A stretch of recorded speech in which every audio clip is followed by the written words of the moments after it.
welcome to the Gathering Place podcast, where I am Joe Seaman, a real estate agent in North Augusta and Aiken, South Carolina, Augusta, Georgia, and this is my lovely bride, Hope. We've been married for 22 plus years, about to go on 23 this year. This is my lovely bride, Hope, chaos coordinator, Jill of all trades, and she just keeps everyone straight and walking the straight and narrow line. So I don't know about that, but we try. On today's episode of the Gathering Place podcast, this is our fourth season. We're at 4 seasons. We didn't even know if we'd last one, but fourth season of The Gathering Place podcast. Gathering Place podcast. We have played with having guests on from time to time, then it just kind of stuck to where it's just me and you. I have a few guests that I want to bring on this year, like my sister. I want That to will be bring my sister so on. fun. That would be a fun. That's probably going to be a 2 or 3 4-parter Probably. podcast because we got a lot to talk about our childhood and all. Lord There's have never mercy. a good time. Never do we have any fun when me and my sister get together. But in fact, I probably don't even need to be in that you might not episode. need to be because we always find someone to pick on. And I'm probably going to need to be in the other room because I will be laughing in the background. So. Yes. But anyways, 4 seasons.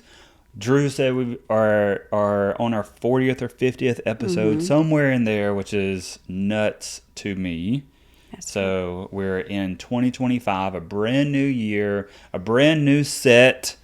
Compliments of Mary's Furnishings. Yes. In downtown Augusta, Georgia.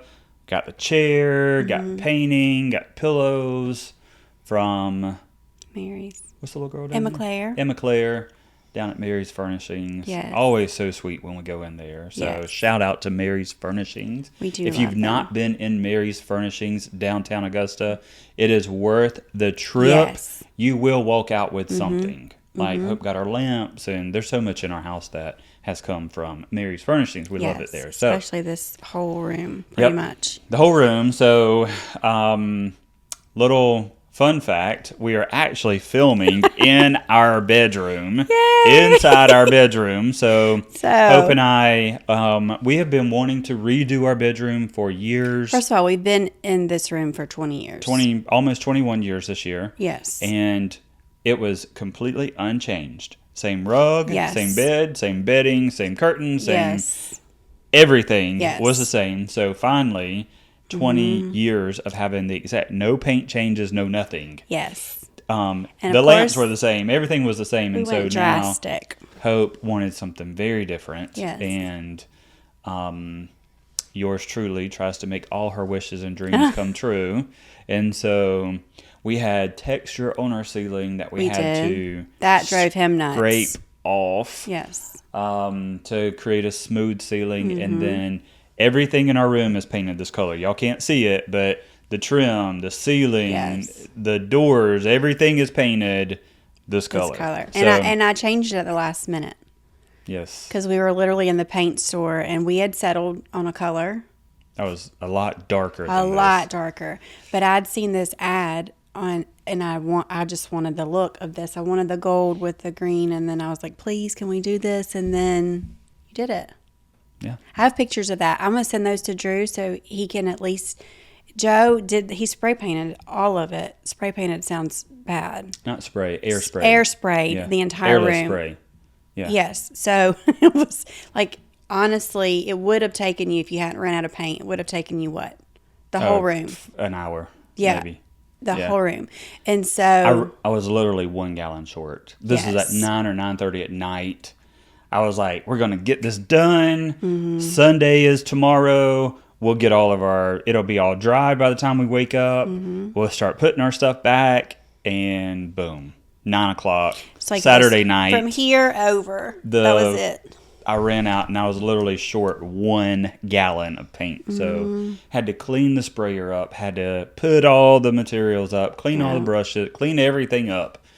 And then literally go Sunday morning. My cousin works for the paint store, so I'm like texting her, like hoping and praying. She like, I'll meet you down at the paint store, but she didn't. She did. Thanks, Allie. But anyways, it's all good. We got it done, and it turned out well. So Hope's always been very creative in her decorating style. People were coming by when we were doing this process. This room used to be very light, neutral, and white trim, and I mean, it was very standard, and so or normal, I guess I should say. And so people would come by as we were doing this, and they were like, because this room is very drastic. It's they would very walk different. in and they'd be like, "Oh, okay." And they were trying to be sweet about it. And I was like, trust the process. Just trust the process. And I love it because after we did this, like I'm starting to see like people are going more darker with their stuff. And I'm just like, I don't think that this is a trend. I think this is a classic. Like if you go into the homes in like Britain and different things like that, like it's very common to have dark colors on the wall. It highlights the features in your home, so you can go artwork. So so our room before was very soothing, but I love a very dark room. It's very calming. It's very quiet, and Hope's always had a different style for decorating, but it's always been a very good style that she gets a lot of compliments on, and you're always kind of like ahead of the curve. I do. So when we built our house, everybody was like, "Good God, this is wild," but ended up the trend caught up with Hope's style, and then it was like normal, like 8 years after we moved in, and then we would change stuff. So yeah, and here we are constantly. Yep. But so, anyways, that's welcome. Enough. This is our new set for season 4 of the Gathering Place podcast. We love these chairs from Mary's Furnishings. We do. We normally have them in a different position, and this is where Hope and I just sit in the evenings a lot of times, and we'll either talk or scroll social media or watch TV or something like that or whatever. And we've noticed that our boys come in here and sit and talk with us as we're just kind of chilling in here. So we love these chairs. Yep. So, new year, new me. Just kidding. That's what everyone says, new year, new me. But it is turn of a new year. It's 2025. Hope is not one for like New Year's resolutions or anything like that. I am not a New Year's resolution type person. I don't write resolutions. However, I do have a goal sheet, but I've got a constant goal sheet of what I like to accomplish during that week or that month or that year. And so this is no different. I've got a 2025 goal sheet. Are you surprised? That I'm very, I love that about you, though. I love that you do that because you are a list person, and we've discussed this before. I do not like lists. I know. I handed her a list yesterday because I really just needed some stuff done, and my hands are literally like trembling giving her the list. I'm like, I've got a few things that we need to get done. Do you I couldn't believe you wrote the list, honestly, but I was like, it was stuff that I just had to get out of my brain and on paper. So, but anyways, I do have goals written down for 2025. We're already well underway to achieving those goals. We had a tremendous year in 2024, business-wise, family-wise, relationship-wise. Tremendous year. We're extremely fortunate and blessed and thankful for every bit of it. But 2025 is going to be a banger. But Hope has a whole different perspective on the new year. I'm just creeping into 2025. I feel like there was times in my life where I was like, oh yeah, new year, new me, she's whatever. Got a little PTSD from 2024. And I'm literally just trying to just like, okay. Kind of tiptoe into 2025. It's like walking into a dark room that you're not familiar with, and you're just like, you know, you kind of creep in just to see like what it looks like. You don't know if you're going to be fully committed to it or not. I mean, of course, I'm going to be committed to 2025, but for me this year, I am just trying to ease into it, take it a day at a time, and not make any like definite plans, which is polar opposite for you. You thrive off of that. I want to know what trips we're taking. I want to know how much weight I want to lose. I want to have an eating plan. I want to know what kind of business we're going to have. And I don't want to set myself up for failure. So, because what if I don't accomplish that? So I don't have that expectation. I have things I would like to accomplish, but I feel like if I write it down, then what if I don't get it done? Name something you want to accomplish this year. Oh, I don't know. That you don't mind sharing with everyone. Why are you going to put me on the spotlight? Again, that's Come okay. on. No, You got something. I don't know. We'll see. I don't know. I don't want to. You're not jinxing it. What's No, one thing? it's not about jinxing it. I don't like, because what if I don't fulfill that? I have the exact, and I would love to see what our listeners and viewers think on this. Mm-hmm. So I am a write it down, put it on paper, and make it happen. To where you're the exact opposite. To where you don't even want to tell anybody. No. But where's the accountability in that? That's where I'm at. Is I want to be held accountable to losing 15 pounds this year, but I don't. Before April. The things that are in my mind that I want to accomplish are for me, not for. So I don't need that accountability. I mean, I get what you're saying, but I don't. I'm at a point in my life where I'm trying not to be a people pleaser, because that's what I've been my whole life, and so I don't want to put that out there, because the accomplishment is personal. It's not broad. That makes any sense? Yeah. I mean, for you, that's good, but there has to be other people out there like me. When I hit a goal, like I want to celebrate it. I want those around me celebrating it. I'm not saying I don't want to celebrate it. I can say, look this was in my bucket list, and I'm accomplishing it. But I don't have to tell you what it is before then. No, but share one thing with us. Ooh, I'm not. What's one thing? I'm not. I'm not. So, anyways, on my goal sheet, I want to take a few trips with us as a whole family. Want to lose some weight, eat much better. So I think 2024 was just one of those things. I think everyone was in survival Yes, mode. and so what's your word? I will tell you this. I do have a word. So I do create a word or think of a word. I do agree with you on this. I do not create a word because words are already created. Right. But I do have a word that I have every year, and when I need to get realigned or refocused on my goals, I think of this word. And I've done it every year for probably 6 years now. Mm-hmm. And my word has been the same word for at least the last 3 years, because it just brings me back into alignment with my goals. And that word is the word serve. So my philosophy is, the more people I serve, the more my goals come true. Mm-hmm. And that's through anything. That is not necessarily, it doesn't have to be me serving people through real estate. I get tons of fulfillment from like the Western North Carolina clothes drive and supply drive, and like I just love serving people. Mm-hmm. And I've been that way for a long time. I love to serve. It's one of your love languages. Yes, we served an elementary school in a certain kind of way. That brought me more fulfillment than it did anything else. Anyone else. Because I love to give. I'm not a taker. I don't feel like I'm a taker. I feel like I'm a giver. And I just love to serve. So serve is my word. And when I kind of get off track, or I'm having like negative thoughts creep in, which does not happen often, I just think back to that word serve, and I find somebody or something to serve, and gets me right back on track. What's your word of the year? Mine is breathe, just because we are very busy. We go 90 to nothing in your business life as well as our personal life.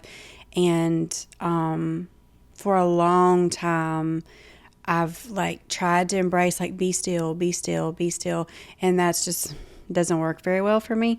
And so breathe, like just because 2024, like for all of us, it doesn't matter where you were in 2024, something in 2024 touched you in a way that caused you to stress in some way, shape, or form. It was very tumultuous, if we're going to be honest. And so with that being said, I'm just trying to embrace just being still and breathing, because we really cannot control what happens next. We really have no clue what the end of this month is going to look like. We don't know what February is going to look like.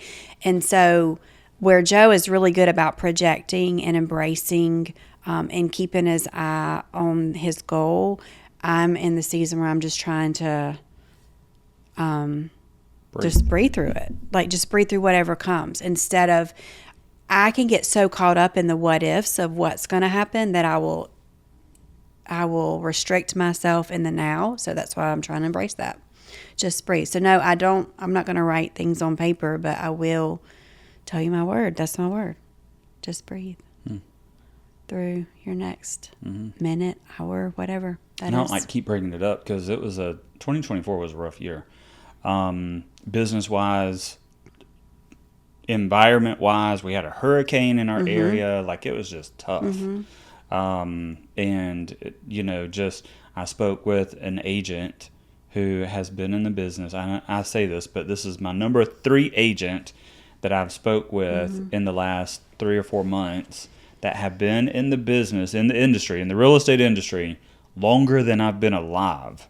She started in 1976 and has practiced real estate for all of these years. And she also told me just on Sunday that 2024 was the toughest year of her real estate career. And so I'm like, yeah, it was pretty tough. However, we had a phenomenal year business wise. Yeah. It was tough getting things. And this is why I was telling our team, and this is what I tell our coaching group. Like, it was tough getting things closed. Yeah. Fairly easy getting them under contract, but so much stuff would happen in the transaction because I think so many people were just kind of so anxious about the environment.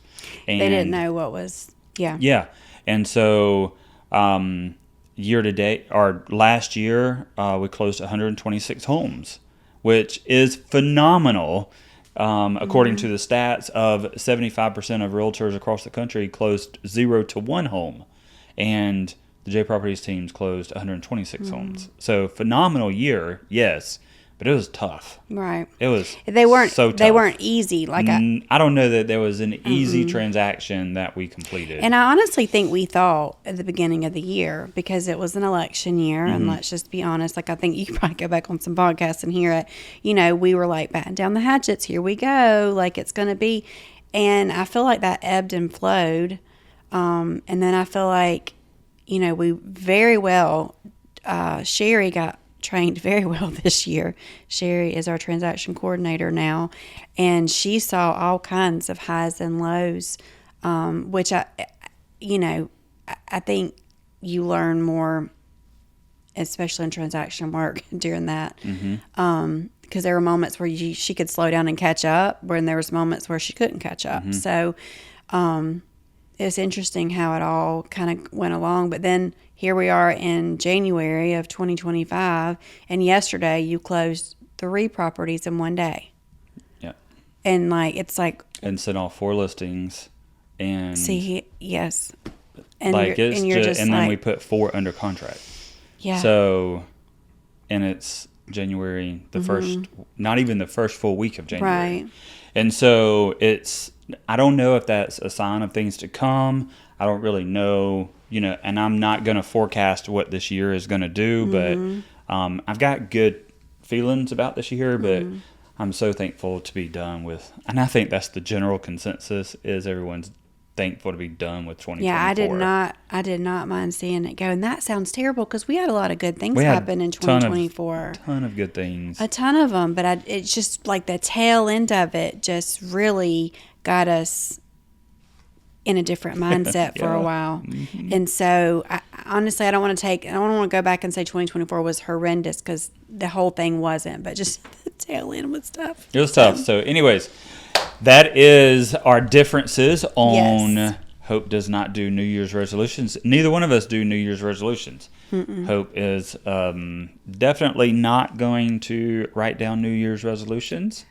However, I'm a goal planner. I like to, and I love that about you, though. Goals, and I actually like to go one step further, and I like to plan my results. And that's just and I something think that's different. Awesome. That's what works for you. I told that to one of our friends, and they were like, "Ooh, I really like that. That is actually putting out, this is what's going to happen, and we're going to make sure it happens." So number 1 on my list is to drop 15 pounds, and I'm already a few pounds down. So I'm excited about that. We're going to eat a whole lot healthier this year. Tasty Tuesdays. It's going to be our one splurge day. I was about to say, don't even do that. We're not going to put y'all through that suffering of. I remember last year watching us meal prep and eat healthy on Tasty Tuesdays. I remember it's not going to happen. Last year you said that you were like, we're going to give you some healthy options this year. No, that lasted all of one Tasty Tuesday, I think. We did one, and he said, "Don't even post So it because you had to refill. Yeah. There you go. But anyways, Tasty Tuesdays are. I'm excited about that. We actually were approached to be sponsored, so that was kind of cool to have our Tasty Tuesdays sponsored, and that will come out next week as to who is our sponsor and our new Tasty Tuesdays. We're all excited about trying some new places around town. That'll be our splurge for the week. And I'm coming on these. That's going to be our splurge for the week is Tasty Tuesdays. But outside of that, we're going to try very hard to eat healthier, not be so just on the go that, we can't even eat healthy and it's a drive-through for dinner and stuff like that. So anyways, we want to know what your word, if you have a word of the year, drop it in the comments below. I'd love to know what everyone else's word of the year, and if you want to share any of your goals or resolutions with us, do that as well. We can't wait to see y'all on the next episode of the Gathering Place podcast. Thank y'all for joining us on this week's episode, and we will see y'all next week.